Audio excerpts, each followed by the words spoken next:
Bom dia a todos. Obrigado por estarem com a gente na apresentação de resultados da Randon referentes ao quarto trimestre e encerramento de 2021. A apresentação contará com a participação dos nossos principais executivos. Iniciaremos com o nosso diretor-presidente, Daniel Randon, trazendo reflexões sobre o ano de 2021. Na sequência, nosso CEO, Sérgio Carvalho, falará sobre nossa estratégia em ação. Depois dele, nosso CFO e DRI, Paulo Prignolato, irá abordar os destaques do trimestre e o nosso desempenho. E finalizaremos com o nosso diretor de Finanças e RI, Esteban Angeletti, explicando os resultados por segmento de negócio. Após estas apresentações, daremos início ao nosso Q&A. As instruções para a participação estão na tela e vocês podem enviar perguntas ao longo de toda a apresentação. A gente gostaria também de lembrar que este evento está sendo traduzido simultaneamente para o inglês e conta com interpretação em Libras. Para colocar seu áudio em inglês, basta clicar no botão Interpretation, que está na barra inferior da tela. E se quiser ficar com o áudio do tradutor, basta clicar em Unmute Original Audio. Informamos também que o evento está sendo gravado e que a gravação será disponibilizada em nosso site de Relações com Investidores após o encerramento. E antes de iniciarmos as apresentações, trazemos na tela agora avisos importantes. Gostamos sempre de recordar que as declarações e projeções da companhia não são garantia de desempenho e envolvem riscos, incertezas e premissas, pois se referem a eventos futuros, ou seja, dependem de circunstâncias que podem ou não ocorrer. Passo agora a palavra ao diretor-presidente Daniel Randon para iniciar a nossa apresentação. Obrigado, Davi. Bom dia a todos os participantes dessa videoconferência de resultados das empresas Randon. Que bom poder assistir o vídeo inicial e ver tantas conquistas importantes que tivemos em 2021. São 73 anos de história. Aquela oficina mecânica, iniciada ao final dos anos 40, deu lugar a uma grande e forte empresa. Hoje, são mais de 50 CNPJs em nosso conglomerado, espalhados no Brasil e no exterior. Somando todos eles, temos mais de 15 mil pessoas, nossos protagonistas, que trabalham com muita dedicação para atingirmos nossos objetivos e o nosso propósito. E com tantos desafios nessa longa jornada, celebramos mais um ano com resultados recordes, no qual podemos entregar para a sociedade quase 4 bilhões de reais em riqueza gerada. Com esse cenário favorável e neste momento de celebração e de grandes conquistas, é que damos sequências ao nosso plano de sucessão. Em meados de 2021, nós já havíamos realizado uma movimentação na governança, trazendo para o comitê executivo 3 novos colegas que lideram as principais divisões industriais da companhia, preparando-a para este passo que demos ao final do ano, que foi a separação das posições de diretor-presidente e CEO. Pensando na continuidade e crescimento dos nossos negócios, o executivo que foi convidado a ser nosso novo CEO foi o diretor Sérgio Carvalho. Eu sigo como diretor-presidente apoiando o comitê executivo, mas focando muito mais em minha atuação institucional e cuidando das pautas ESG, inovação e de marca e reputação. E o Sérgio, desde o dia 1º de janeiro de 2022, está no cargo de CEO da Randon, liderando o comitê executivo da companhia e permanecendo como CEO da Fras-le. Eu desejo ao Sérgio muito sucesso na condução dos negócios e tenho plena confiança que ele é o melhor nome para assumir essa posição.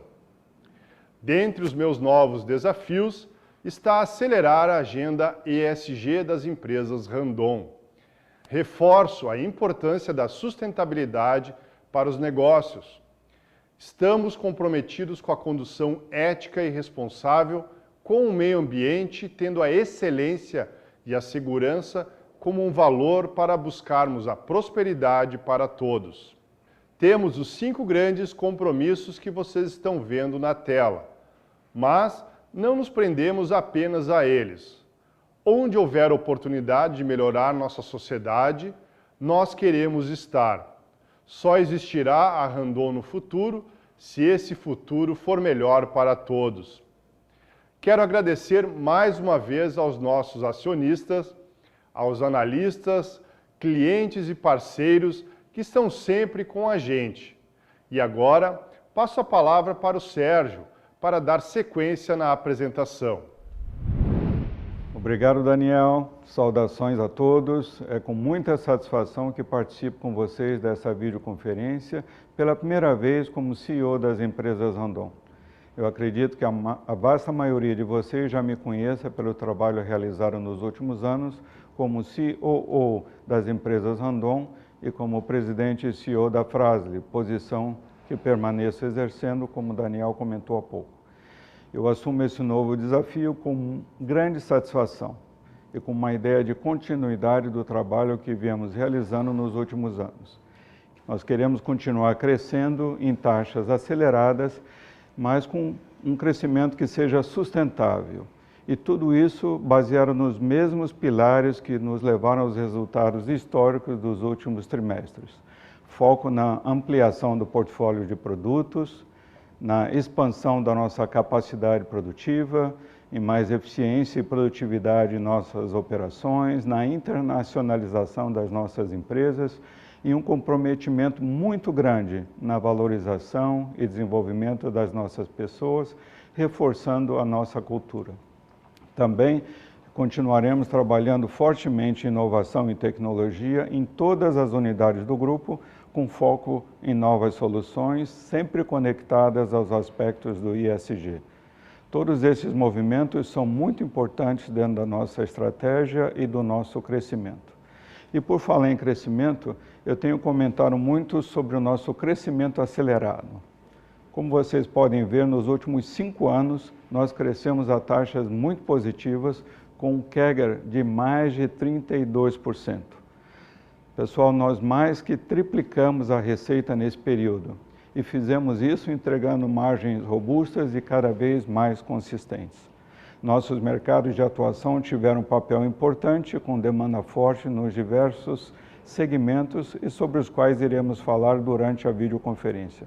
Mas eu gostaria de enfatizar que esse crescimento é, acima de tudo, sustentável. Nós temos uma estratégia muito bem elaborada e detalhada e estamos cumprindo e até superando o que nós nos comprometemos a fazer. E os pilares dessa estratégia que vocês podem acompanhar aqui ao lado estão conectados ao que estamos fazendo em nosso dia a dia como empresas Randon e aos excelentes resultados que estamos colhendo. Falando um pouquinho sobre esses destaques de 2021, além de ser o melhor ano da nossa empresa em receita, nós batemos recordes em EBITDA e lucratividade. E um outro aspecto importante, pessoal, é que todas as nossas unidades, sem exceção, tiveram um ótimo desempenho. Fizemos progressos em todas elas, ou seja, todas contribuíram para esse resultado. Nós registramos recordes de produção em praticamente todas as principais linhas de produto, como vocês podem ver. Para se ter uma dimensão de alguns números, em cada minuto do ano passado, nós entregamos 190 peças de material de fricção e 2 sistemas de freio.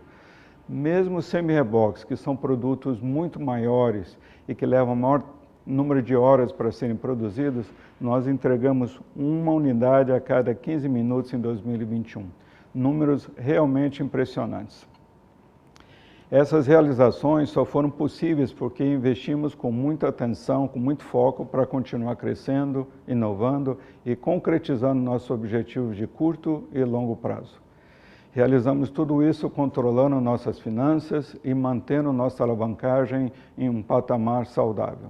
E continuamos entregando uma ótima rentabilidade sobre o capital investido. Pessoal, como vocês podem ver, por todos esses números, realmente foi um ano muito especial para nós e vamos seguir trabalhando para entregar resultados cada vez melhores. No início da minha fala, eu comentei sobre vários movimentos que estamos fazendo em nossas empresas e de como estamos executando nossa estratégia. Quem olha a Randon de 5 anos atrás e compara com os dias atuais, vê uma empresa diferente, muito mais forte, muito mais resiliente. Além do crescimento orgânico das nossas operações, nós realizamos inúmeros movimentos de aquisições, parcerias, constituição de novas empresas. Todas elas agregaram aspectos relevantes ao nosso negócio, seja aumento de capacidade, ampliação do portfólio, internacionalização e inovação em suas mais variadas frentes, e sempre buscando capturar muitas sinergias em cada uma delas. Esses movimentos estão ligados aos nossos pilares de crescimento e diversificação, que são cada vez mais importantes para que uma empresa se expande em um ritmo forte como a Randon. Um dos nossos norteadores estratégicos é a diversificação com foco. Nós vamos apresentar alguns gráficos agora do último trimestre de 2021 para detalhar um pouco mais para vocês. Nesse primeiro gráfico, vocês podem observar como nossa receita está distribuída por divisão. A maior parte vem da divisão autopeças, com 53,4% do total, e tem exposição relevante em 3 grandes segmentos: OEM, mercado externo e reposição. Essa divisão tem ganhado relevância não só pelo mercado demandante, mas pela adição das receitas das empresas adquiridas nos últimos meses e anos. A divisão montadora responde por 43,6% das receitas e conta com a exposição a diversos setores econômicos, sendo o agronegócio o principal deles. Além disso, estamos buscando participação cada vez maior nos segmentos de peças de reposição e exportações nas receitas. E a divisão de serviços financeiros e digitais, com 3%, oferece soluções financeiras completas ao ecossistema do transporte, além de outros serviços, e tem sido uma plataforma importante de financiamento para nossos clientes, fornecedores e para nossa rede de distribuição. Quando analisamos a receita por produto, nós observamos que a linha mais representativa é a de semi-rebox, com 36,4%, seguido pelos produtos da Fras-le, que entre material de fricção e outros produtos diversos somam 26,4%. Vou destacar esses 2 grupos por representarem uma dinâmica que é similar a outros segmentos. Os semi-rebox são produtos com maior preço médio unitário e mix diversificado, que atende à demanda de transporte de diferentes segmentos. Como mencionei anteriormente, a força das vendas desse segmento vem do agronegócio, que respondeu por quase 70% da demanda de implementos rodoviários no trimestre. E, como sabemos, é um setor que deve continuar crescendo a taxas elevadas nos próximos anos e apresentando grandes oportunidades para as nossas empresas. Os produtos Fras-le compõem o que chamamos de powerhouse de reposição em autopeças, com foco tanto no Brasil quanto no exterior. Exemplo disso é que cerca de 90%, pessoal, das suas receitas são de vendas no mercado de reposição. E como sabemos, esse mercado é bastante estável e cerca de 40% do total é no mercado externo, ou seja, um perfil extremamente resiliente. Nas exportações por geografias, nota-se a relevância do bloco formado por países do Mercosul e Chile, que respondeu por mais da metade das exportações das empresas Randon no trimestre e que reflete a recuperação dessas economias com um bom momento das commodities agrícolas e minerais. Outra fatia importante vem dos mercados da América do Norte, que seguem expansão e contam com inúmeras oportunidades de crescimento. E quando olhamos a nossa receita sobre a ótica de mercado, nós observamos que 57% tem origem nos OEMs. Porém, como sempre gostamos de ressaltar, dentro desse grupo temos grande diversificação, como semi-rebox, caminhões dos mais variados tipos e atendendo a diferentes segmentos, sendo o mais relevante o agronegócio, além de vagões de carga, veículos voltados à mobilidade urbana, como ônibus, metrôs e automóveis. Também avançamos em reposição e no exterior, como já comentei. E esses dois mercados já representam 40% das nossas receitas consolidadas no último trimestre de 2021. Aliás, esse é um ponto relevante que eu gostaria de enfatizar já no final da minha participação. Nós vamos buscar ampliar cada vez mais nossas fontes de receita como forma de proporcionar ainda mais resiliência para os nossos negócios. Nós já avançamos muito nos últimos anos e hoje somos uma empresa mais preparada para enfrentar os ciclos econômicos. Mas sabemos que podemos avançar e acelerar ainda mais essa transformação das nossas empresas. Eu agradeço e passo a palavra ao Paulo para dar sequência à apresentação. Obrigado, Sérgio. Bom dia a todos e agradeço por estarem com a gente em nossa videoconferência de resultados. Como já mencionado anteriormente pelo Sérgio, 2021 apresentou resultados excelentes. O quarto trimestre foi mais um período de ótimo desempenho, principalmente nas vendas. O mercado de caminhões e de semi-reboques performou em níveis históricos, contribuindo fortemente para os resultados apresentados. Além disso, tivemos alto retorno de nossos investimentos com a captura das sinergias entre os negócios, o que permitiu atingirmos números acima do planejado, e isso fez toda a diferença. O agronegócio registrou mais um ano positivo e beneficiou a comercialização dos nossos produtos, seja no segmento dos semi-reboques e de peças de reposição ou indiretamente, por meio de venda de caminhões que levam nossas autopeças. E a demanda foi tão alta em um curto espaço de tempo que em muitos casos tivemos dificuldades para atendê-la. Por isso, ao longo de todo o ano, reorganizamos nossas fábricas e investimos em automação para ampliarmos a nossa produtividade. Apesar do cenário positivo, também enfrentamos desafios como a escassez e a inflação, que pressionaram nossas margens. Nós trabalhamos muito para mitigar esses efeitos nos resultados e tivemos êxito em boa parte do ano, porém o quarto trimestre acabou sendo mais afetado. Além disso, nesse período, diversos eventos não recorrentes penalizaram o EBITDA. Vou falar em mais detalhes sobre esses pontos ao longo da apresentação. Na tela, vocês podem observar os números do mercado de caminhões e de semi-reboques. O avanço, tanto no comparativo trimestral quanto no anual, é bastante robusto. O quarto trimestre de 2021 foram produzidos mais de 40 mil caminhões e 23 mil semi-reboques, crescimento de 23% e de 10%, respectivamente, no comparativo com o mesmo período de 2020. O aumento das vendas acompanhou o ritmo de produção, ou seja, tudo o que foi produzido no quarto trimestre de 2021 foi para atender a demanda, sem resultar em acúmulo de estoques nas concessionárias e nos distribuidores. E este é um sinal bastante positivo para o nosso setor.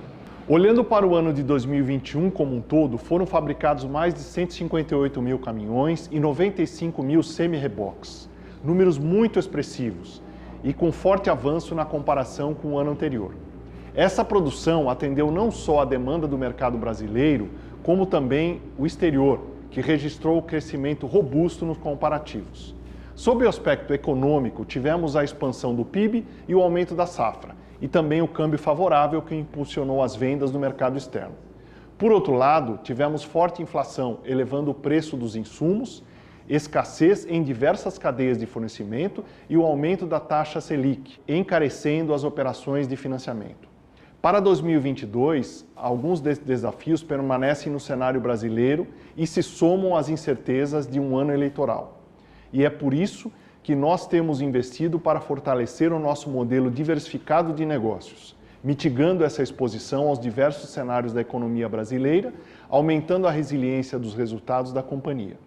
Falando da receita líquida consolidada, que o Sérgio já detalhou, atingimos 2,5 bilhões no quarto trimestre de 2021, sendo o sexto trimestre seguido com recorde de receita. Esse aumento se deve principalmente ao bom cenário do mercado, com alta demanda, e ao reajuste dos preços dos produtos para mitigar os impactos da inflação. Além disso, tivemos a adição de receitas de novas empresas adquiridas, que somaram 71,6 milhões de reais nesse trimestre. O mercado externo, que já vinha apresentando expansão nos meses anteriores, manteve o ritmo de vendas no quarto trimestre de 2021, avançando 53% no comparativo trimestral. A região do Mercosul e Chile foi a mais relevante, com destaque para os países como o Paraguai, beneficiado pela safra agrícola, e com o Chile, por conta do alto preço do cobre. A segunda maior região foi a dos Estados Unidos, México e Canadá, para onde são exportados principalmente os produtos da Fras-le e os sistemas de freios da Master. A recuperação dos mercados veio também do avanço da vacinação, que permitiu reduzir as restrições para a circulação de bens e de pessoas, contribuindo para um maior crescimento econômico em diversas geografias. Mas assim como no Brasil, alguns pontos de atenção no mercado externo seguem presentes, como a inflação, que tem o agravante do aumento do frete marítimo pela falta de containers.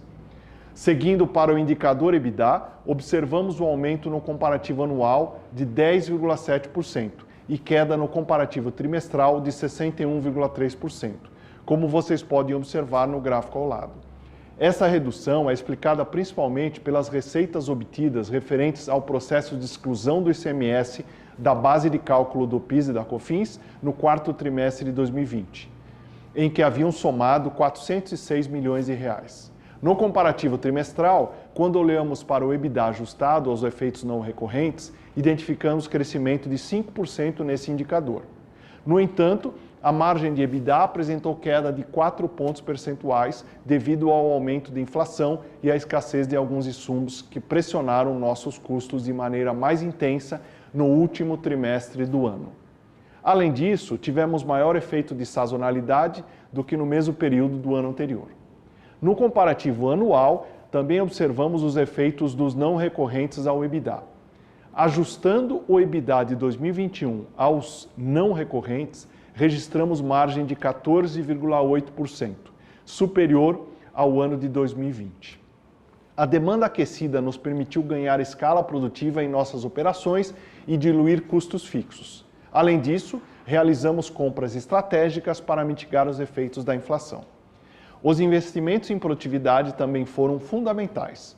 Vocês podem conferir os não recorrentes dos comparativos trimestral e anual em nossos materiais, disponíveis em nosso site de RI.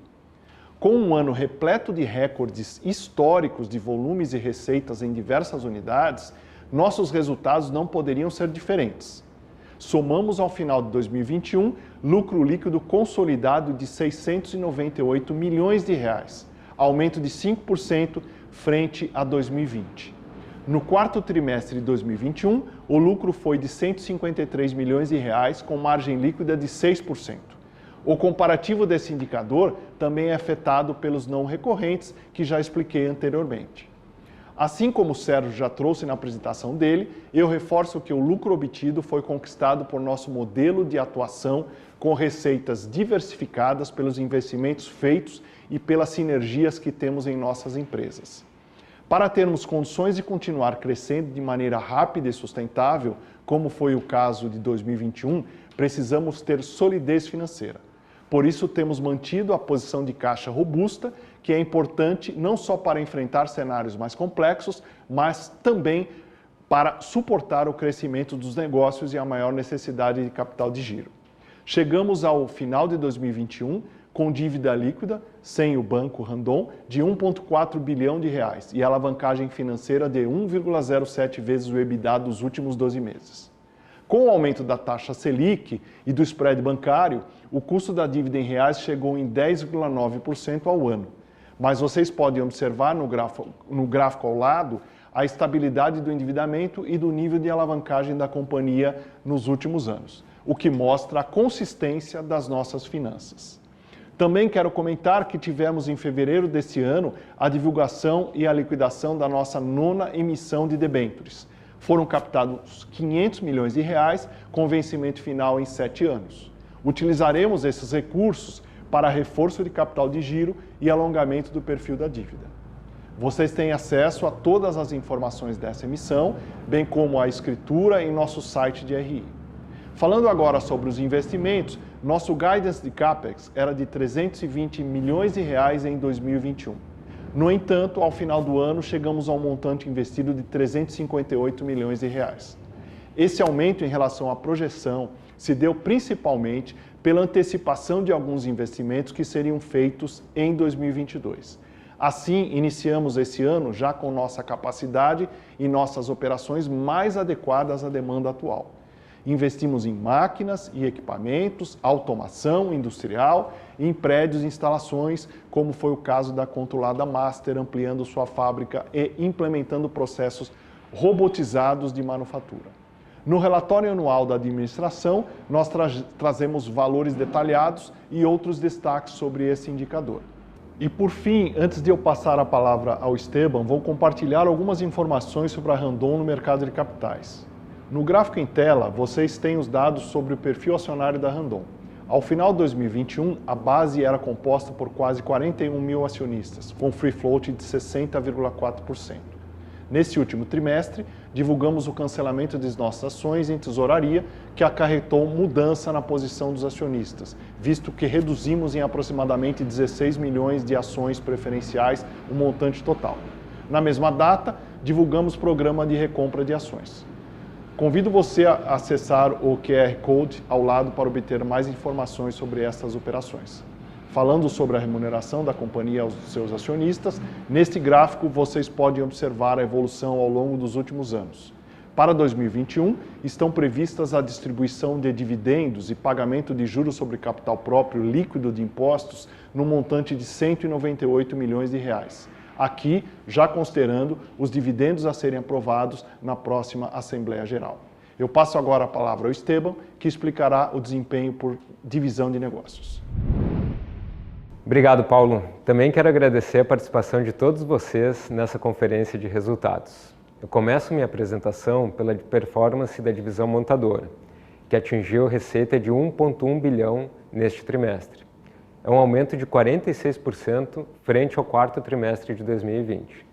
Desta receita, 35 milhões de dólares tiveram origem no exterior e nas exportações a partir das plantas brasileiras.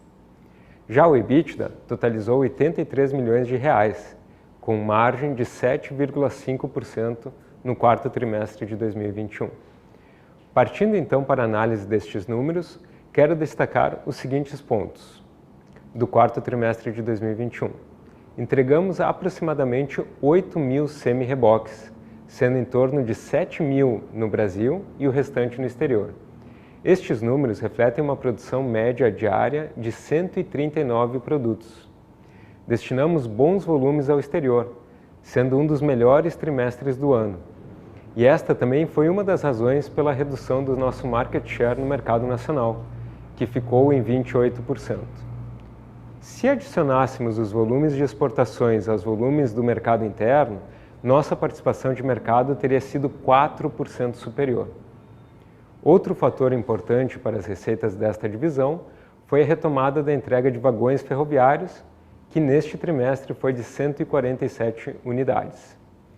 Mas, como já vínhamos alertando em videoconferências anteriores, que a pressão inflacionária elevaria os custos e reduziria as margens, isso de fato ocorreu de maneira mais expressiva nos últimos meses do ano. E os não recorrentes desta divisão somaram 1,3 milhão de reais e tem mais detalhes no nosso release de resultados.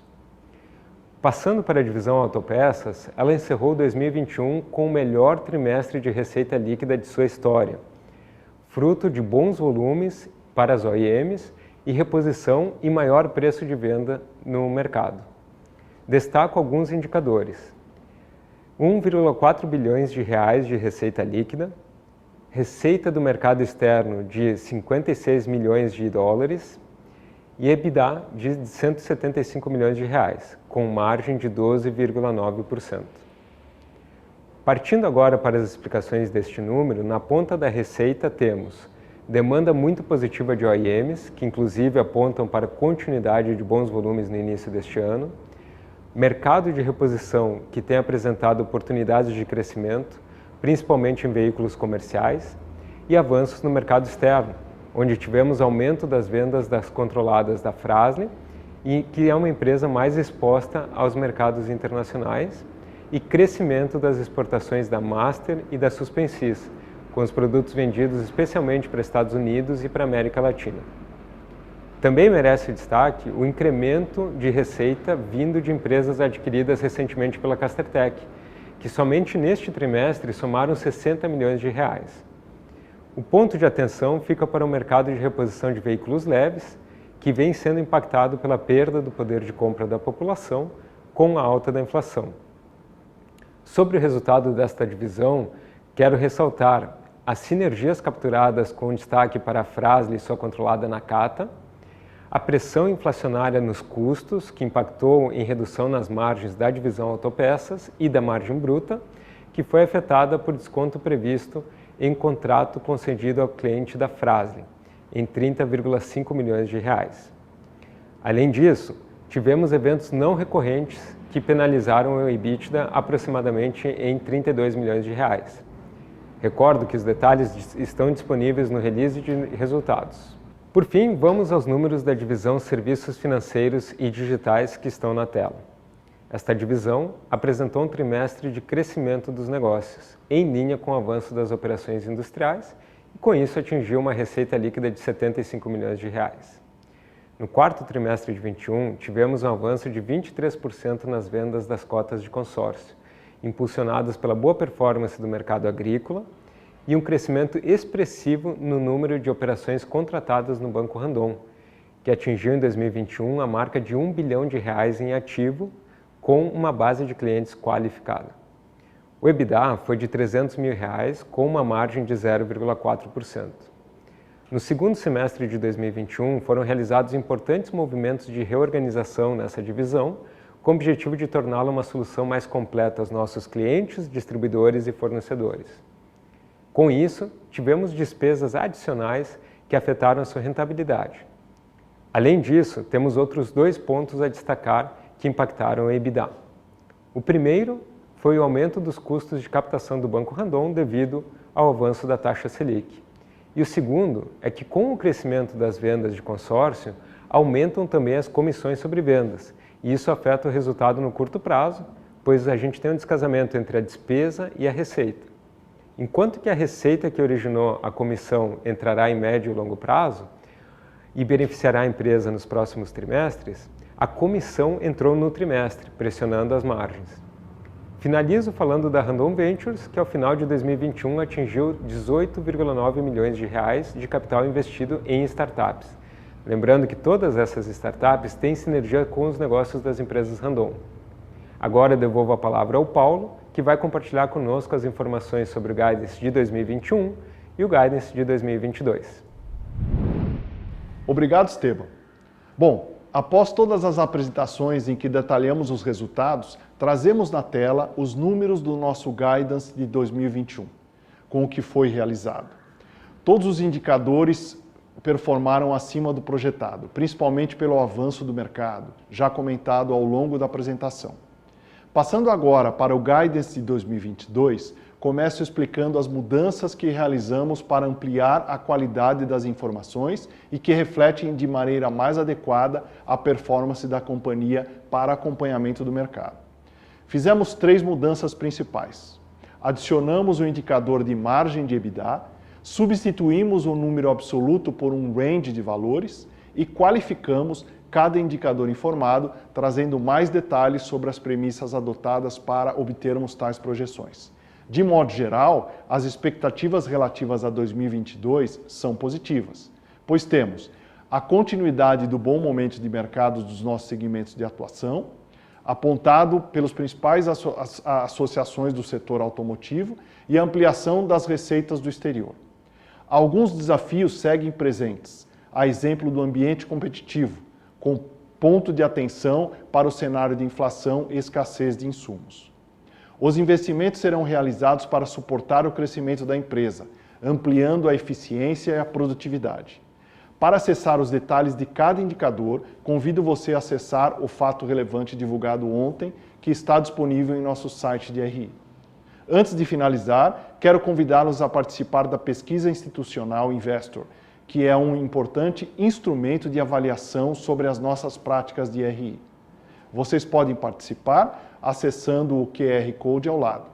Agora, devolvo a palavra ao Davi para iniciarmos nossa sessão de perguntas e respostas.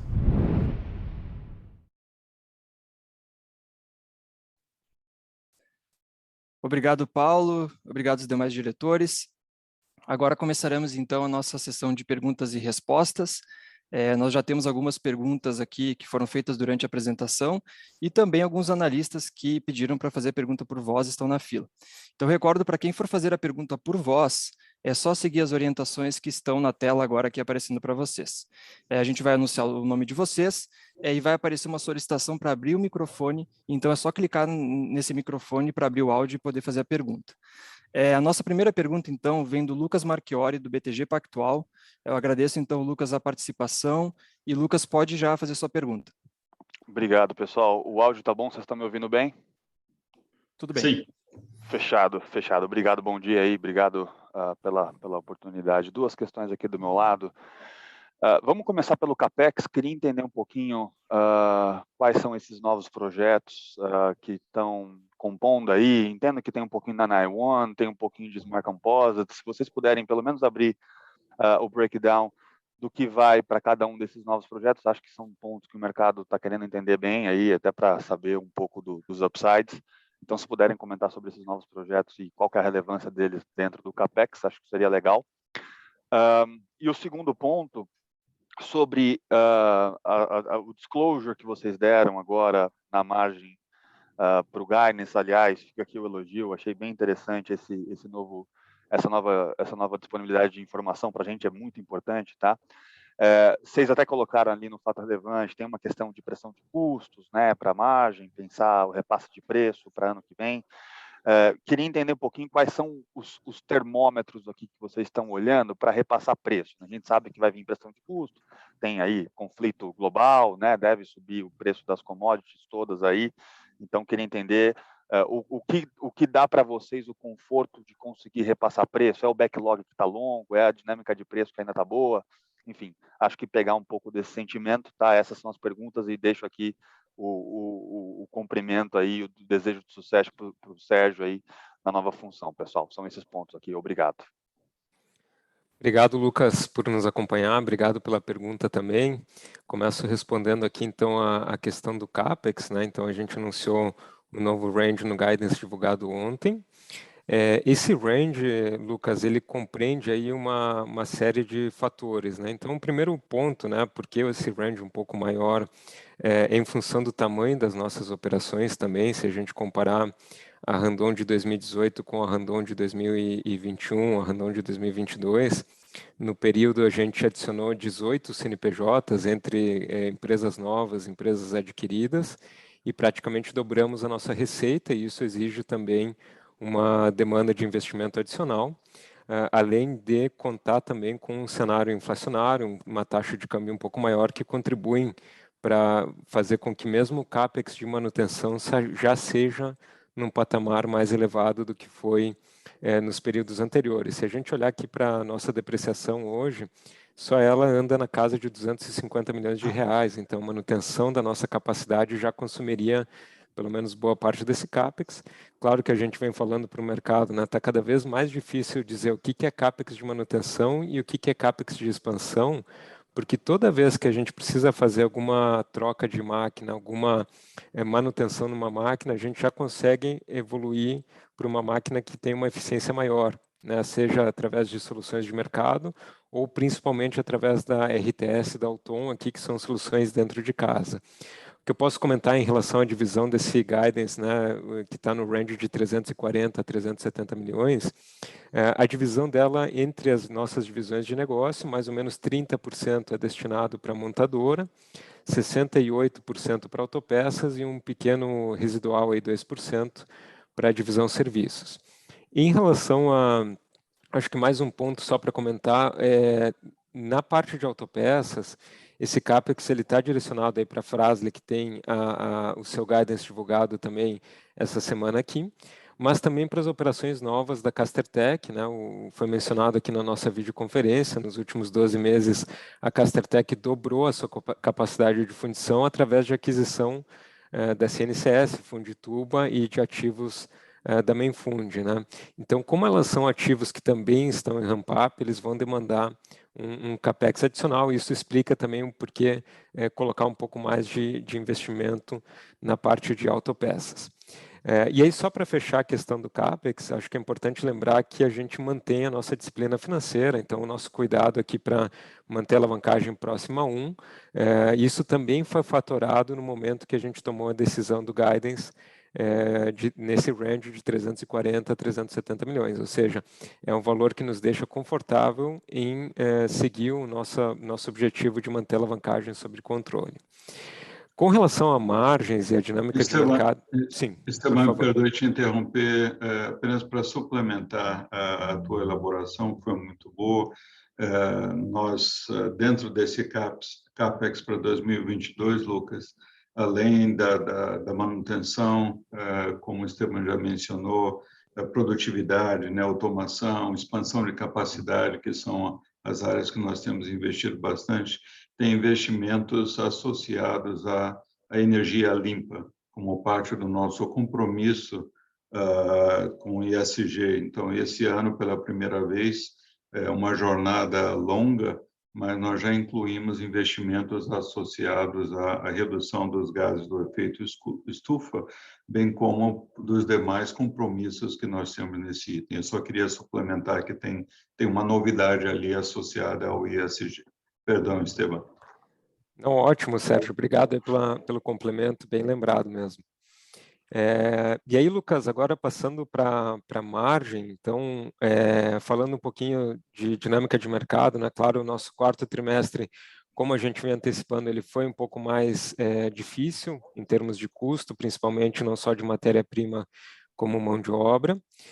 Para esse ano aqui, a gente está esperando também um ambiente ainda mais desafiador, vamos dizer, que em 2021.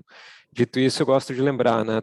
A gente encara cenários desafiadores como oportunidade, tanto é que desde o início da pandemia em 2020, a gente vem apresentando recordes de resultados em 2020, no próprio ano da pandemia, em 2021 também, e a gente espera em 2022 seguir essa trajetória.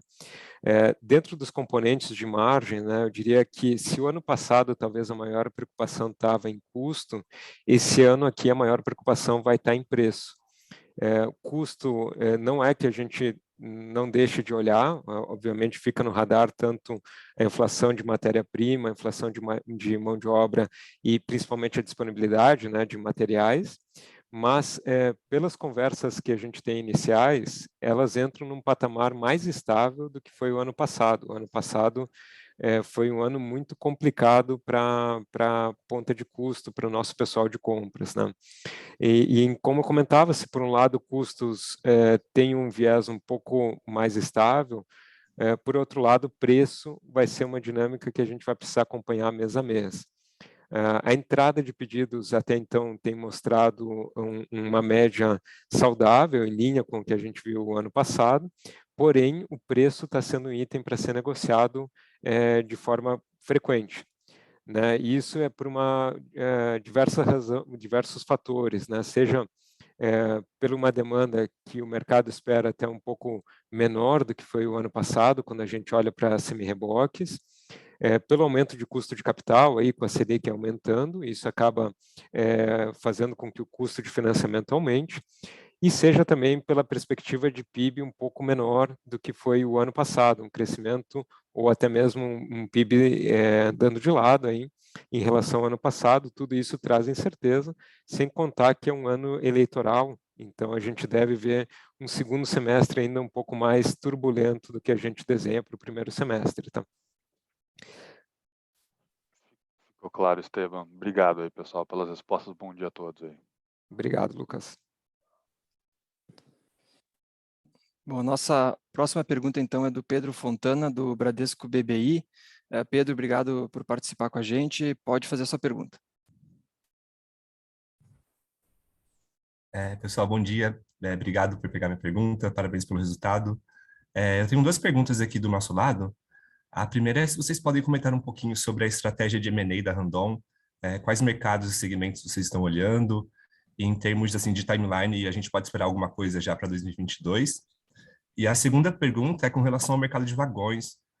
O que vocês estão esperando para 2022 em termos de volume, e quando esses novos investimentos que estão sendo anunciados no setor ferroviário devem começar a se traduzir em volumes para a Randon? Perfeito, Pedro. Obrigado por acompanhar nosso call. Eu vou dividir essa resposta aqui com o Sérgio. Sérgio, por favor, se você quiser comentar sobre a primeira item da pergunta, que é a nossa estratégia de M&A, e depois eu volto para falar de vagões. Sem dúvida. Pedro, obrigado pela pergunta. Sim, Pedro, quando nós olhamos os nossos desempenho recente, como vocês observaram, nós triplicamos o tamanho da empresa nos últimos 5 anos, seguindo um plano estratégico que nós havíamos definido. Obviamente, o mercado, em alguns segmentos, ele se recuperou e isso contribuiu para esse crescimento fantástico que nós tivemos.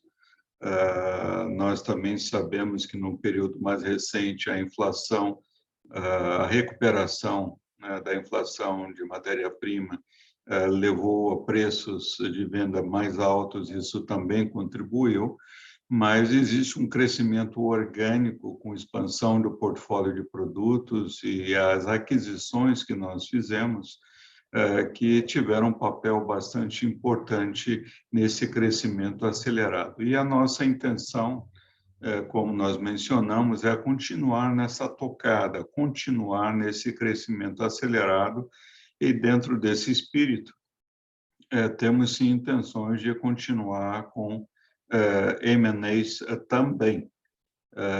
Nos últimos anos, nós nos focamos talvez um pouco mais na criação por parte de várias das nossas unidades, mas talvez capitaneada ali pela nossa Fras-le, na criação de um powerhouse de reposição por razões bastante claras, mas esse powerhouse de reposição nos permitiu crescer a receita 23%, digamos, na nossa receita total.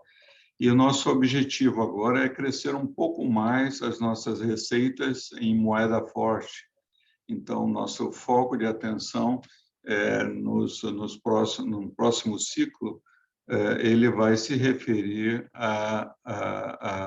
não que nós não venhamos a fazer movimentos aqui no Brasil, mas nós gostaríamos de priorizar receitas advindas de mercados externos em moedas fortes. Isso deve acontecer por parte de várias das nossas unidades. Por se tratar de um M&A, Pedro, como você sabe, nós temos a dificuldade de expandir demais, né, de detalhar demais nesse momento, mas temos sim intenção de continuar e focados em mais receita internacional, expandindo o portfólio de produtos, expandindo essas geografias, mas focaram na moeda forte. Obrigado, Espero ter Sérgio. respondido, Pedro. Obrigado, Sérgio. Voltando aqui para a questão de vagões, então, Pedro, esse ano, o ano que a gente está reportando aqui, de 2021, já foi um ano bem mais positivo que os últimos 2 anos, né? E a expectativa para 2022 é que continue esse crescimento. Durante 2020, nós tivemos renovação de importantes concessões de clientes, que já se refletiram na carteira de pedidos de vagões entregues em 2021. E para 2020, a gente espera um mercado na casa de 1.500 a 2.000 vagões, 2.000 unidades, na expectativa que a Randon possa manter seu market share histórico na casa de 20% a 30%, ou seja, com esses parâmetros, a gente pode esperar talvez pelo menos uma repetição dos volumes de vagões que nós tivemos em 2020 e 2021, até com uma possibilidade de upside, de superar um pouco os valores de 21. Lembrando que, além da renovação das concessões, a gente também teve a aprovação de marco legal que permite aí, o investimento privado e a operação de ferrovias. Isso a gente espera destravar bastante investimento na área nos próximos anos. Talvez aqui no curto prazo, né, os principais operadores ainda se concentrem, né, ou dediquem boa parte do CAPEX na própria malha ferroviária, por isso que ainda não se traduziu em todo o potencial de volumes de material rodante, como a gente chama, mas a expectativa é que, a partir de 2023, isso comece a se traduzir em demanda para o mercado de vagões, né? Inclusive aumentando a média de pedidos aí na casa de 3.000 a 4.000 para o mercado como um todo, e de novo a Randon mantendo esse market share de 20 a 30%. E aí para isso, né, Pedro, acho que é importante lembrar que a gente fez um investimento recente na nossa planta de Araraquara o ano passado, que até então ela era binária, vamos dizer assim, ela fabricava ou semi-reboques ou vagões. Com o investimento que nós realizamos o ano passado, ela tem condições de fabricar os dois ao mesmo tempo. Isso porque temos essa expectativa que os dois mercados continuem aquecidos, a gente quer atender os dois mercados sem perder market share. E é uma planta que fica próxima a uma ferrovia da Rumo, com acesso a outras ferrovias do país, o que acaba beneficiando não só a entrega do próprio vagão, como também o recebimento de inputs de insumos para a fabricação, né? Uma localização bastante estratégica.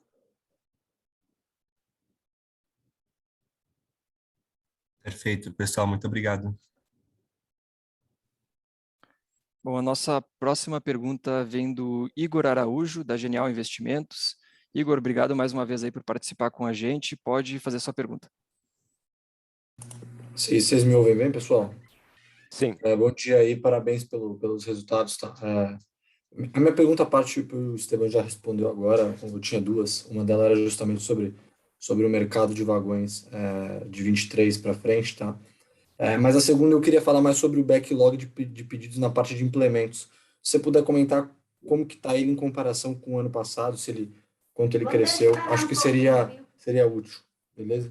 Obrigado. Claro, Igor, obrigado aí pela participação.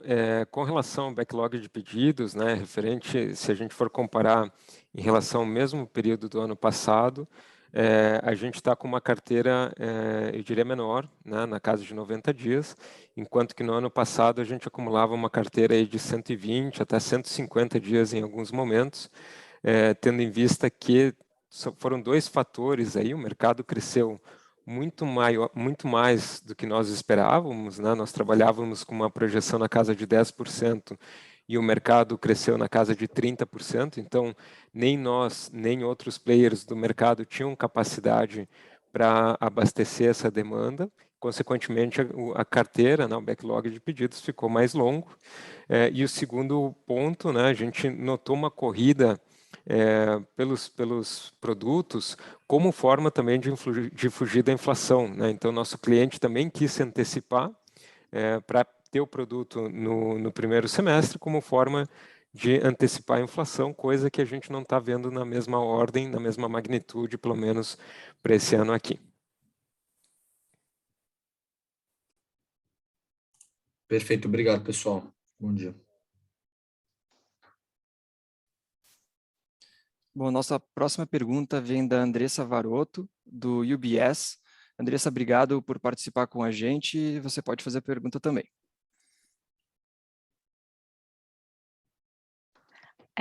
Oi, vocês estão me ouvindo? Sim, sim. Bom dia a todos. Obrigada pela apresentação e pela oportunidade. Eu tenho duas perguntas aqui. Acho que primeiro eu queria falar um pouco da dinâmica competitiva no mercado de semi-reboques. Então, acho que pela apresentação ficou claro que a pressão no market share foi muito mais por conta desse volume destinado ao mercado externo, né, do que outra coisa. Então, queria que vocês comentassem também um pouco sobre esse trade-off entre mercado interno e mercado externo, se isso é positivo do ponto de vista de preço para a companhia e se vocês já veem alguma pressão de preço aí nesse segmento. Essa é a primeira. E aí, a minha segunda pergunta seria entender melhor também um pouco o aumento em SG&A que aconteceu no trimestre e o que a gente pode esperar para 2022.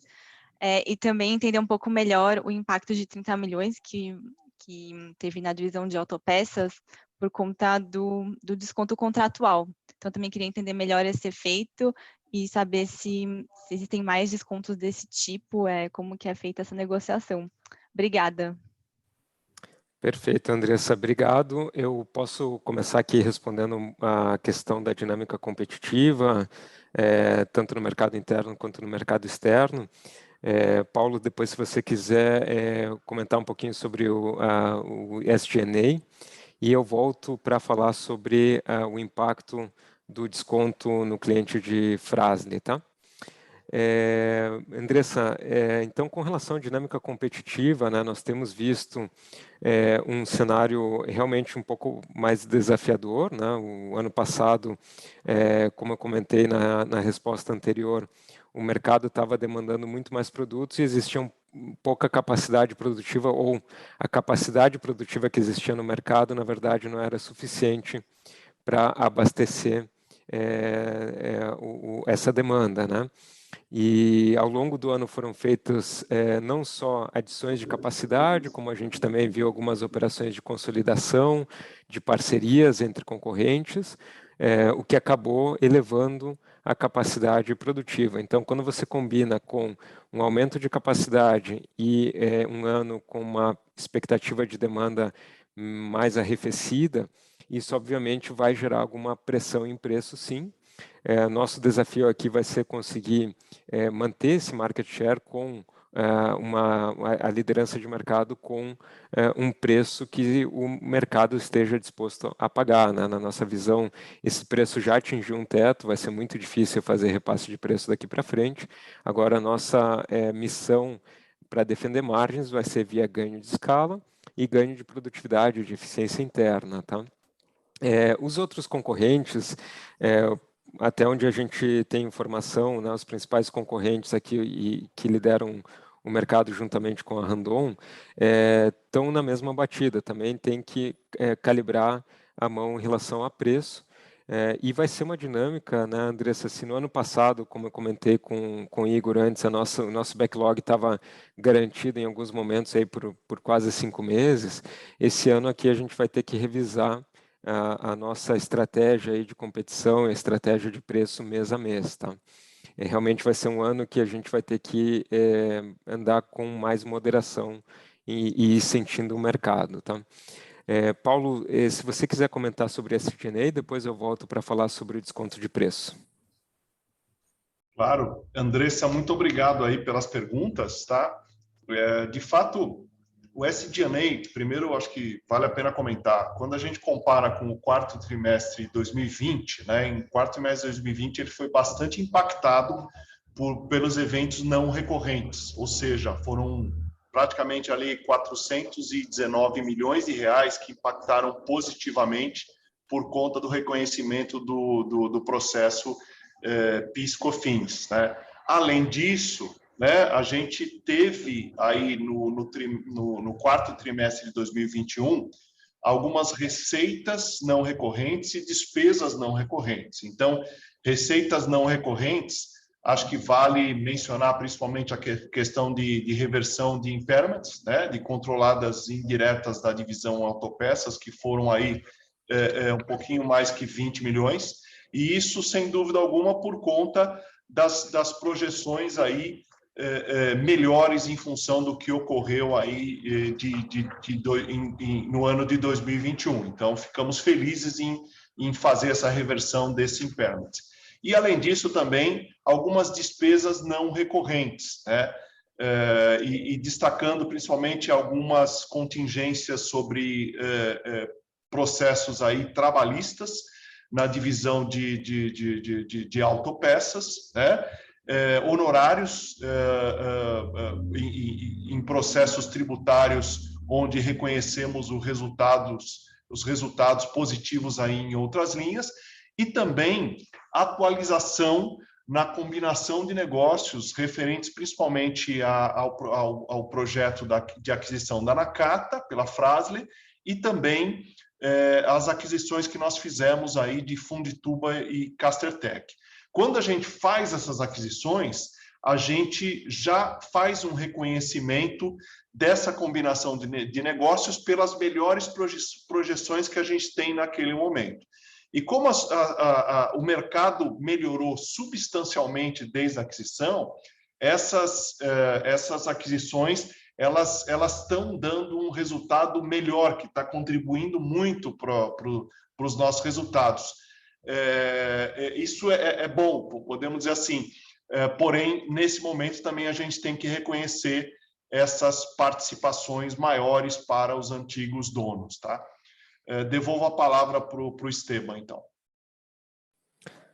Obrigado, Paulo. E para fechar, Andressa, com relação ao desconto concedido pela Fras-le, então, refere-se a um cliente de longo prazo, no qual a gente tem um acordo de fornecimento de longo prazo, que prevê reajustes aí dependendo de alguns indicadores.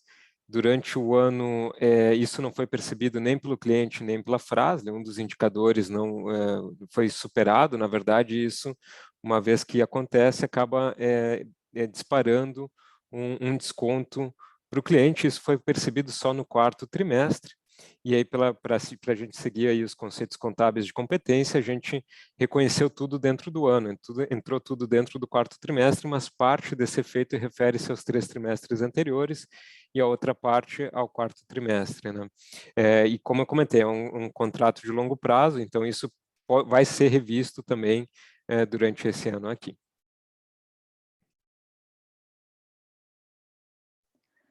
Tá ótimo, muito obrigada pelas respostas. Bom, eu recordo a todos, pessoal, agradecendo a participação, que nós estamos encaminhando para a parte final aqui do nosso Q&A, com mais 2 perguntas, mas quero lembrar também que diversas perguntas que nós recebemos aqui por escrito, a maior parte já foi respondida, né, durante a participação dos nossos diretores, e aquelas que a gente não conseguir responder agora durante o Q&A, nós iremos entrar em contato posteriormente e responder cada uma delas. Então, para a próxima pergunta aqui, eu chamo o Marcelo Mota, do JP Morgan, para poder fazer ela por áudio. Mota, obrigado por participar, pode fazer a pergunta. Obrigado, Davi. Bom dia aí, pessoal. 2 perguntas rápidas. A primeira, se vocês pudessem comentar um pouco sobre eletrificação, enfim, né, acho que a carreta elétrica aí é uma coisa que, né, deve ser um produto revolucionário, uma coisa que só vocês têm. Como é que vocês estão vendo o desenvolvimento disso, as vendas, né? Lembro que nos outros calls se comentava bastante sobre qual que seria o modelo de comercialização disso. E a outra, olhando mais na parte financeira, enfim, vocês acabaram de emitir a debênture, imagino que isso aqui é para rolagem de dívida, mas de qualquer maneira tem uma torre ali de amortização um pouco mais forte esse ano, ali talvez na casa de 1 bi 700, então entender um pouco, enfim, o que mais vocês estão planejando fazer aí, depende para rolar isso, se vocês já pagam, enfim, a posição de caixa de vocês é super confortável para honrar esse compromisso, mas só entender um pouco como é que está a cabeça aí para essa questão de amortização. Obrigado. Obrigado, Mota, pelas perguntas e por nos acompanhar. Eu vou dividir as respostas com o Sérgio e com o Paulo, né? Acho que o Sérgio pode comentar um pouquinho sobre as nossas iniciativas de eletrificação. Temos o ESIS, né, que é o Sistema de Eletrificação, o Eixo Elétrico, mas a gente tem outras iniciativas também que está em curso, né?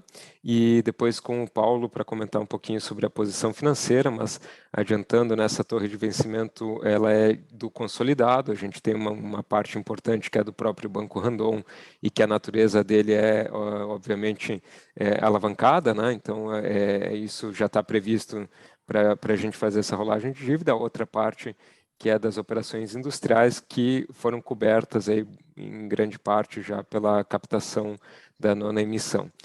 Sérgio, se você quiser então comentar sobre a eletrificação, por favor, e depois a gente segue com o Paulo. Perfeito. Marcelo, obrigado pelas perguntas.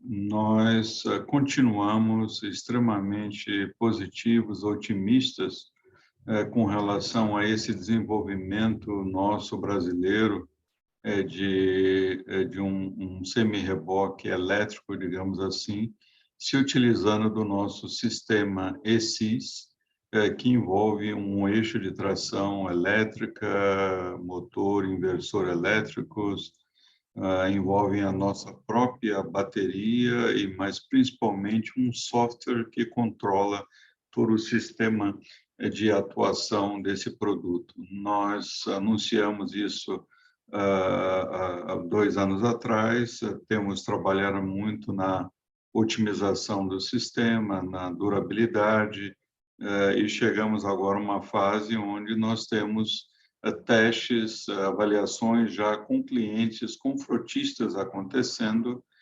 Tivemos há cerca de 30 dias atrás uma etapa importante cumprida associada ao antigo Denatran, digamos, formalizando, né, na reta final de formalizar, legalizar esse tipo de configuração que era desconhecido, né? Nós estamos sendo pioneiros aqui, não é, Marcelo? Então, um semi-reboque elétrico não existe na legislação.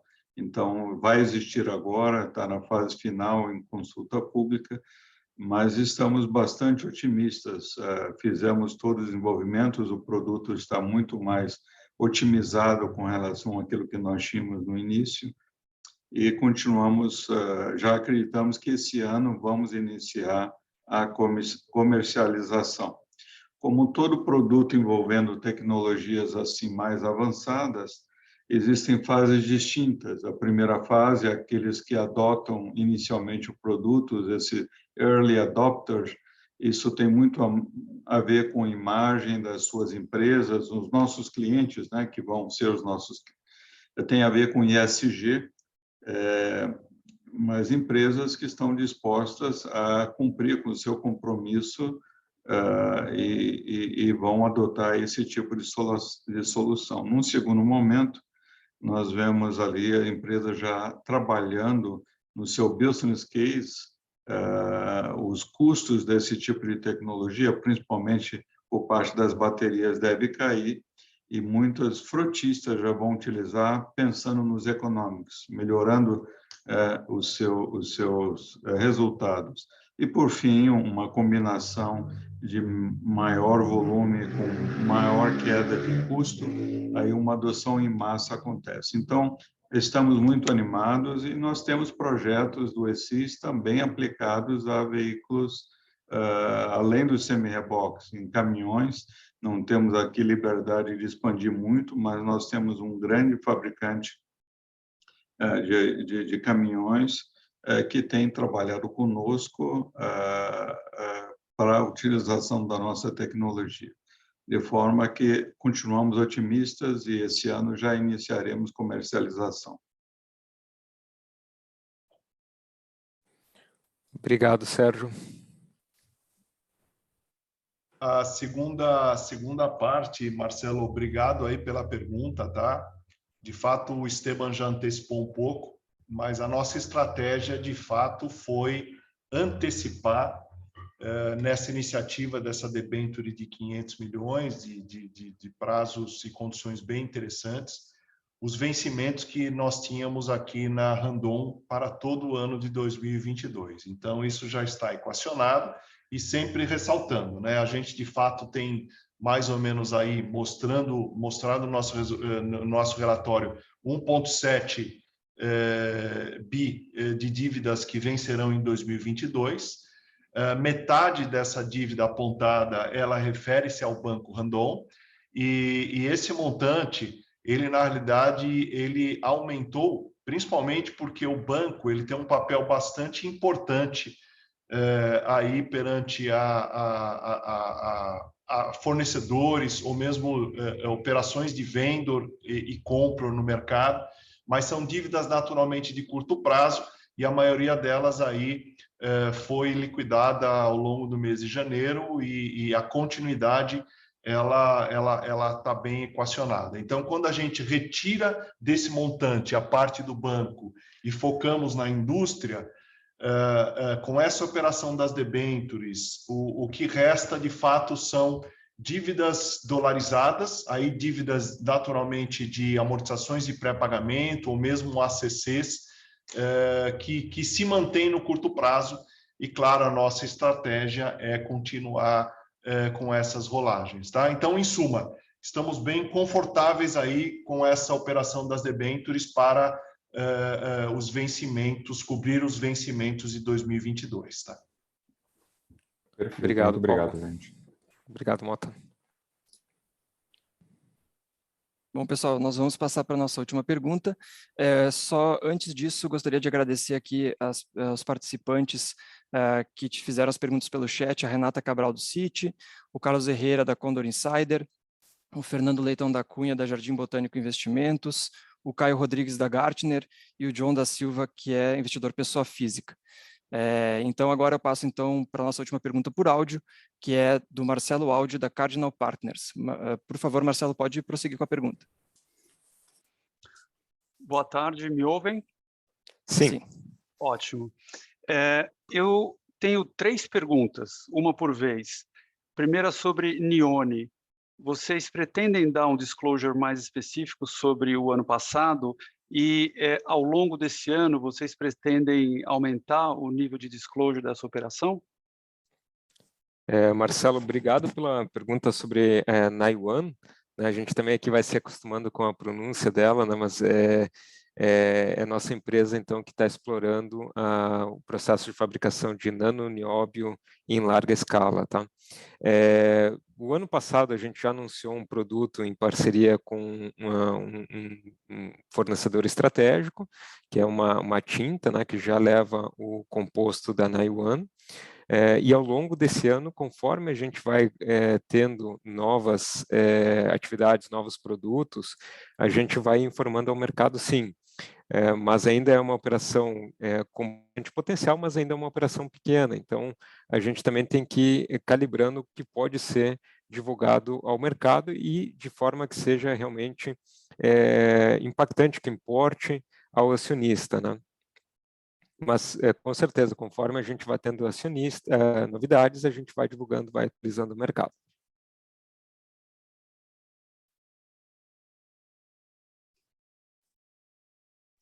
Segunda pergunta, vocês mostraram ao longo dos últimos 4 ou 5 anos uma evolução importante com relação à governança, mas ainda falta um passo igualmente importante, que é um dos mais importantes, que é a migração para o novo mercado. Vocês nunca, no nosso entendimento, vocês nunca tiveram tão perto de poder dar esse passo, pela condição muito forte financeira da empresa, pela participação que o grupo controlador já tem na PN. Então, gostaria de perguntar se vocês têm planos, se está no horizonte visível, vocês considerarem uma migração para o novo mercado. Legal, obrigado, Marcelo, pela provocação. Aqui o Paulo, com certeza, vai poder endereçar essa pergunta aí. Marcelo, muito obrigado pela pergunta. A gente fica contente que você tenha acompanhado aí essa evolução da nossa governança. Isso para nós é muito importante, né? E também você deve ter notado que no Pratique Eu Explique de julho do ano passado, a gente conseguiu, tanto o Fras-le quanto o Randon, ficar com uma aderência, inclusive, acima das empresas que estão listadas no novo mercado, tá? Sempre lembrando que na Fras-le a gente tem um nível um pouquinho superior, porque lá na Fras-le a gente tem apenas uma classe de ações, tá? Então, na realidade, esse é um tema que, primeiro, a gente tem um compromisso de continuarmos com essa evolução. Então, esse movimento comentado aí no início da apresentação, de termos a nomeação do Sérgio como CEO, é um profissional com larga experiência de mercado, já mostra essa abertura contínua do acionista controlador nessa movimentação. Segundo, claro que a gente acompanha o mercado, a gente monitora, isso, sem dúvida alguma, é um tema que a gente debate, que a gente discute, mas nesse momento a gente não tem nenhum plano para fazer essa migração. Como eu comentei, o nosso compromisso é continuarmos com essa evolução contínua e continuarmos, sem dúvida alguma, monitorando o mercado. Tá?